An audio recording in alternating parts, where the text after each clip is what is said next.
Hello, students. After completing the ambiguous grammar, today we will discuss about the simplification of context-free grammar.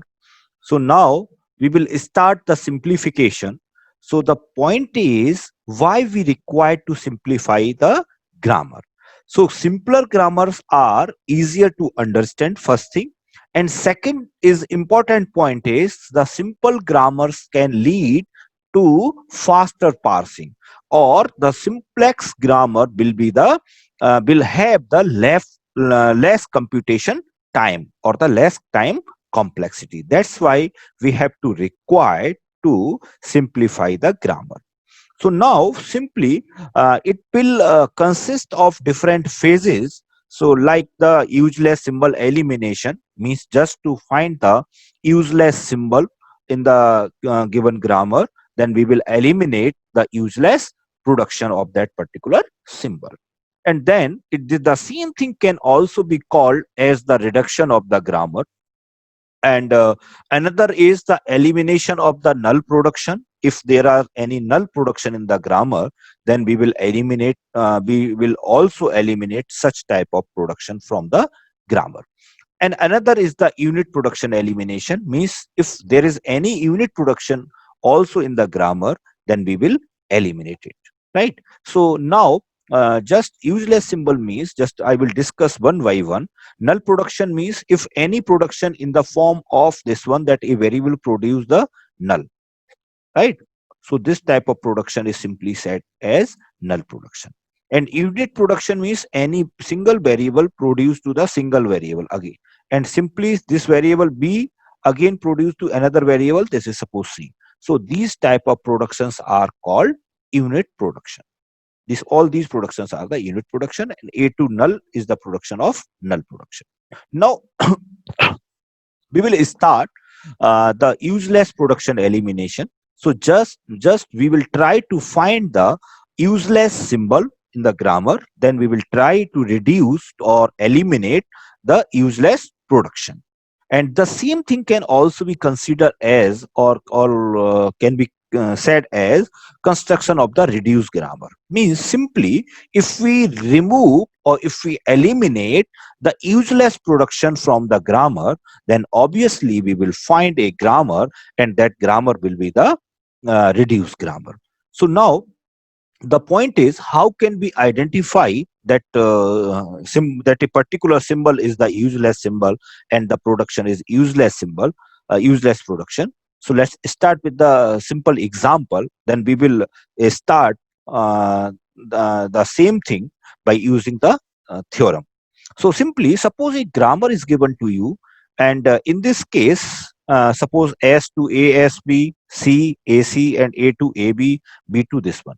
Now, if we start with S, then we can move in this direction, ASB, or we can start with S to AC, right? Because these productions are given to you, right? If you again want to expand this particular S, so you can terminate it by C, or you can expand it by AC, or you can expand it by AB. Clear? Or in the same way, if you want to expand this AC, then the production of A is given as AA, so you can expand by AA. But never you can reach on B production. So that means simply you can say that B symbol is the useless symbol in this given grammar.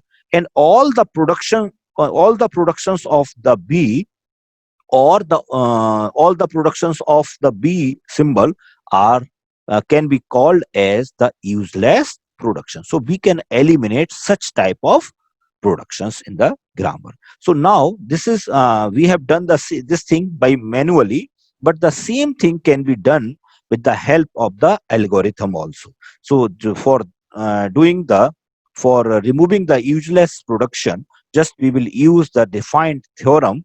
So for that purpose, we will start with the theorem, that the theorem is derivation of an equivalent grammar G dash from the context free grammar G, such that each variable derives some terminal string. It means we have to start with the terminal string, means just create the set of all the variables those are producing terminal. So simple.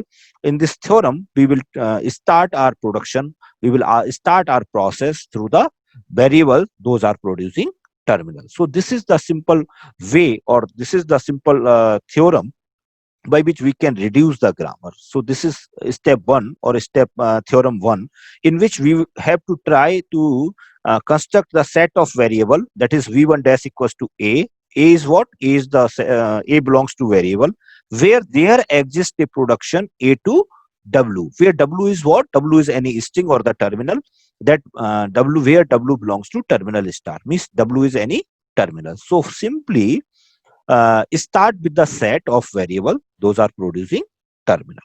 First point. Second point is just we have to calculate vi plus 1 dash, means suppose v1 dash, then we will calculate v2 dash, v3 dash, v4 dash, until we will find vk dash is not equals to vk plus 1 dash.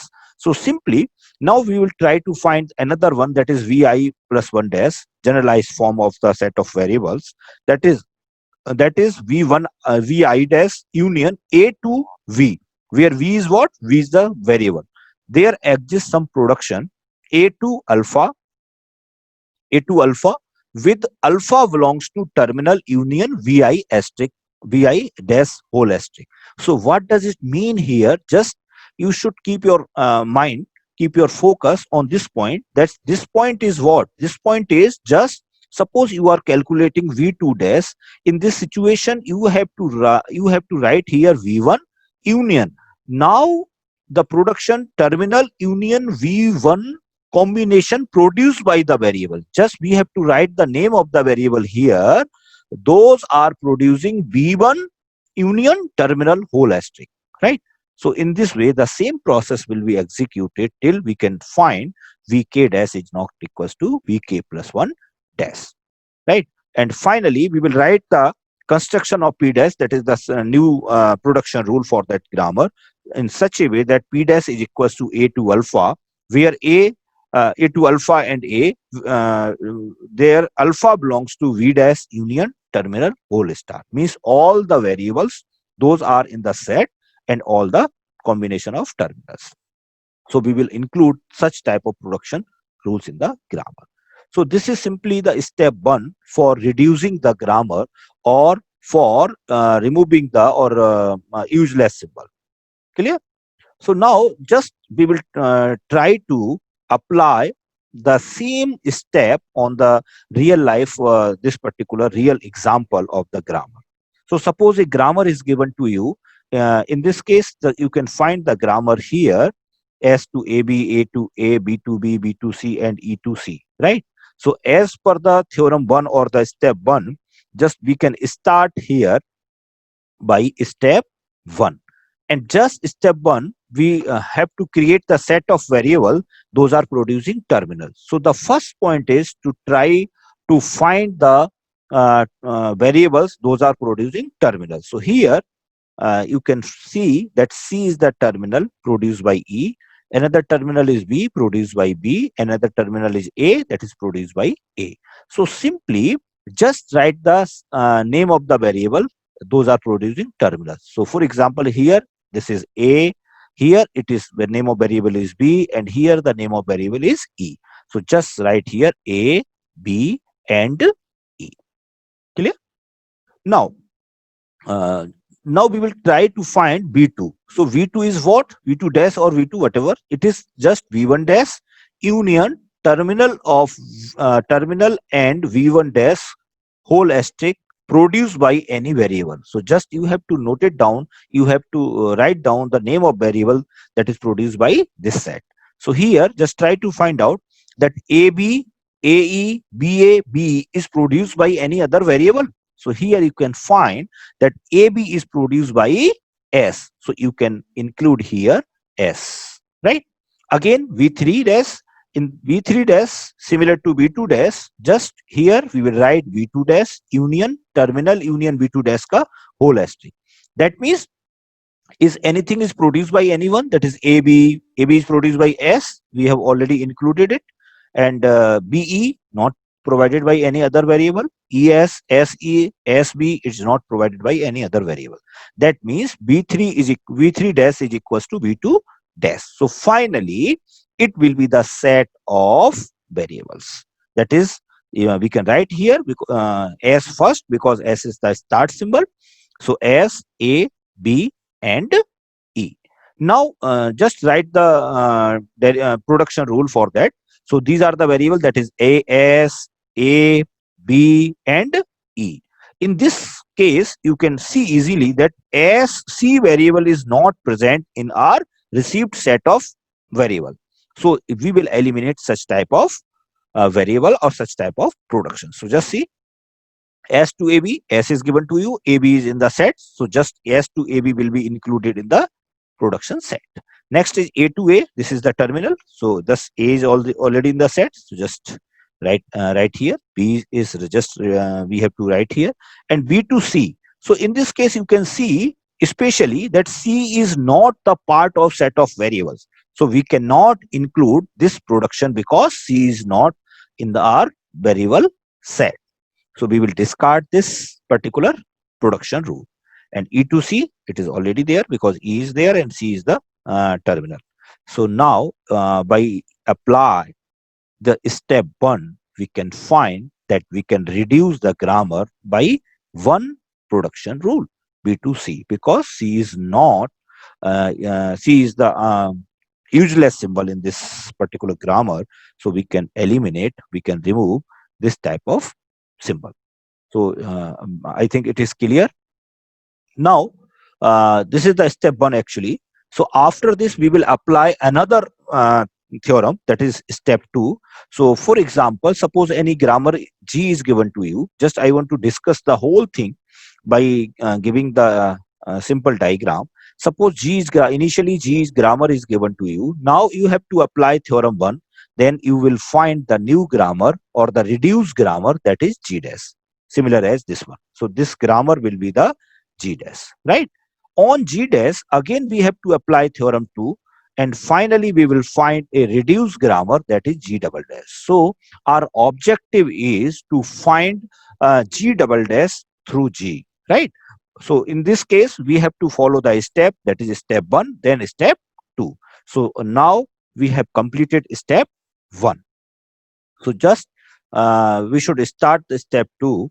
So step 2 is the, or you can say the phase 2. This is again a theorem that is used to derive some string, terminal string. So now just step 2 is derivation of an equivalent grammar G double dash from the context free grammar G dash, as I already shown you through the diagram, such that each symbol appears in a sentential form. So now just start with the construction of V double dash, means set of variable. So simply just we will start V1 double dash with start symbol S, right? And then we will try to find B2 dash, B2 double dash, and B3 double dash similar to the previous one, but in this way. That is Vi plus 1 double dash is equals to Vi double dash union X belongs to V dash, where there exists some production A2 alpha with A belong to V1 double dash and alpha contain the symbol X. So it is just similar that if V1 contains suppose S, now we will calculate suppose B2, that is S, and all the variable or terminal that is produced by S. So we will write here the production that is produced by S, and we will do the same thing again and again until we can find Vk double dash is not equals to Vk plus 1 double dash, right? And similar to the previous one, just we will construct the production rule for all the variables that are in the set. So see here how can we apply this type of theorem. So this is the same example. S to AB, A to A, this is given to you, and after apply the step 1, we can find the reduced grammar, that is G dash, in this way. So as you already seen the same question, that B2C production is eliminated in step 1. Now we are going to impose step 2, or we are going to apply step 2 on the reduced grammar, that is G dash, right? So here start with S, as I already told you. Now just see what symbol can be produced by S. So V2 double dash is S and symbol produced by S. That is S can be produced A and B. So just write here A and B. And finally, again, just we are going to calculate V3. So V3 is equals to SAB union anything else that is provided by A and B and S. So simply S is provides, S will provide you AB. AB is already here. A is provide small a. This is the terminal. So this that cannot be stored in the set of variable. And B is small b, that is again terminal, so not in, that cannot be included in this set. So the set of variable will be finally that is SAB, and SAB is it is already calculated or obtained in B2. So B2 and B3 are the same, so we should stop here, and this is the final set of variable, that is S, A and B. So you can see here clearly that E is not here in the set of variable. That means E is also the what? E is also the useless symbol, and the production E to C will be also the useless production. So just write the production of all the variables. Those are present in the set. So for S, you have to write S to AB. A and B both are present. So just it is finalized. A to A or B to B. This is the terminal. Just we will write here A to A and B to B, and E to C is not should not be included because E is not a member of this group.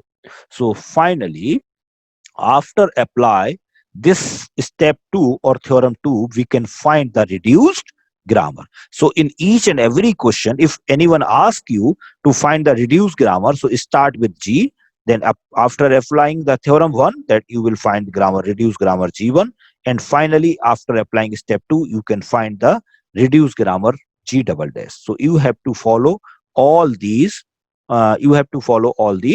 rules. Thank you. Thank you.